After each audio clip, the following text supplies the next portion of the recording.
My name is Aaron, and I'm drawing a comic right here. In fact, the type of comics I draw are called poetry comics. In particular, what that means is just I wrote a poem, and I'm drawing a comic that goes with it. And this is the third panel of the comic. I'm fleshing it out first. I am creating in my own head what I want the rest of the panels to look like. I know that in regular comics, I think they call this a establishing shot. It's the one where I want the most detail. And so I'm going through and I'm right now drawing the character that'll appear in all four panels of this poetry comic. And I want to be honest. One, I'm not that good at Procreate, which is what I'm using, which a lot of you will know. Most of my art I learned how to do was what I learned in high school back in the 1980s. And everything I'm doing now just comes from fooling around with Photoshop and Procreate and drawing comics with pen and paper. And I don't draw with pen and paper anymore because I don't have a nice scan bed, and the photos just, when I take a photo of what I've hand drawn, I think it looks like garbage and I hate it. So I've decided, okay, since I hate that so much and I just can't live with it, I'm going to learn how to use Procreate because I have an iPad and Procreate's really inexpensive and it's a nice tool. And so that's what I'm doing. And that's how I'm furthering my art. And you can see right here, I've got a rabbit who has a soda pop, and there we go. Now, I want to explain what this layer is. In this layer, I am working on line weights.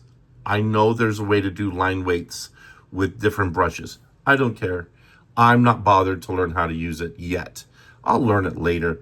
It just gets in the way of creating art in my mind if all you're doing is learning brushes and focusing on brushes. And so I learn as I go, and this is a brush I like. I've modified it very slightly so that it gets the jitters out of my hand. My hands have a natural jitter to it my whole life. Every time I try to draw a straight line, there's a little bit of a wiggle to it. And that's fine. And I'm not interested in learning how to get rid of it at this stage. More, what I'm interested in doing is learning how to edit the brush so it'll do it for me, which is what it did here. And that took all of 5 minutes to do. And so I used this one brush. And no, I don't remember what it's called, but it's a very basic brush. Doesn't do anything special. And in fact, I draw this entire comic from beginning to end using only this brush. And that's fine for now. I have been editing a different brush for later use. It's just the basic marker brush that comes with Procreate. And I'm editing it for the same reason, getting the jittering out, so that when I draw, I don't have to worry about that so much. Anyway, so all I'm doing here is adding line widths, a little bit of detail, things like that, or correcting errors in the more solid lines, okay? So there are some lines that I'm not happy with. I'm going to go through and correct them, and it's really simple. It's a very simple process. Now, I know that there are some folks out here who do Procreate who are far better than I am, and I love your videos. I've learned so much from them, and I will continue to improve what I'm doing as an artist as time goes on. So, pretty basic stuff. Now, as you can tell, I've got some bad habits, and I'm okay with them for now. And the reason I'm not so iffed about it, other than I can't be bothered to learn how to do better techniques, is that I'm honestly a poet. That's what my education's in, is poetry and literature. And there is, in poetry, I believe, a certain roughness to it, to the language. And I know that a lot of people are going to disagree with me and think that in poetry there is a lot of gloss or polish, which there can be. But when I read poetry, even by some of the most fantastic poets out there, I can see the roughness and a little bit of coarseness in the language, in the quality of the language they choose, because quite often they're not interested in being perfect. They're interested in the art of what they're writing and making good, solid choices. And so I want the art I'm drawing to reflect that as well. I'm not looking for the super glossy, perfectionist illustrations that I see some folks do. That's just not what I like to do. For example, if I draw a picture using traditional pen and ink, I don't use traditional pen and ink. I use a Sharpie, and I used to use a highlighter as my sketch layer. And then when I would upload it to Photoshop, I would just edit out the highlight color, which was cake. Procreate makes that step a pure nightmare, so I don't even bother anymore.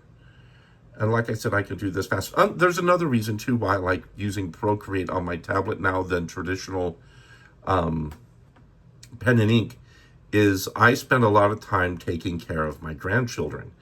And with my grandkids around, I can't have a big giant production of pen and ink right there. I have to, use my tablet. I can sit there, watch the kids, draw on the tablet, and not worry about odd things happening. And by the way, those of you who are really good at drawing hands, I used to be fantastic, but like I said, I haven't really gotten into it. I'm getting back to it. My hands will be just fine. See how the line weights work, and I use that line weight to put some fat in that hand? Just a little bit. But at the same time, I still want to maintain the cartoony nature of the fingers. So the fingers still have that sausage look. Anyway, like it matters, it's an anthropomorphic rabbit, for goodness sakes. So anyway, with the poetry I write, I like to be just a little bit rough, and the subject matter I try to write about is often a little mundane, but still quite serious. So with that really serious subject matter that I'm approaching, I kind of want to have something that's a little light as far as the artwork is concerned. So I'm not like Blake, William Blake. When William Blake would illustrate his poetry, his artwork was really serious. And his approach to it was, along the lines of work, what the great masters were up to. And I'm just not that guy. Okay, so now I'm preparing a third layer here, and this layer drove me nuts. What I'm doing is I'm preparing a white layer that'll go underneath the ink, the black and white, so that if I do any colors, it can, I can color on top of that white as a masking layer and not have to worry about anything. But something's going wrong, and I never figured out what the problem was. I just decided, okay, I've got work throughs I learned from other sources like this, where I just do I just black out segment by segment until I can get to just get it all filled in.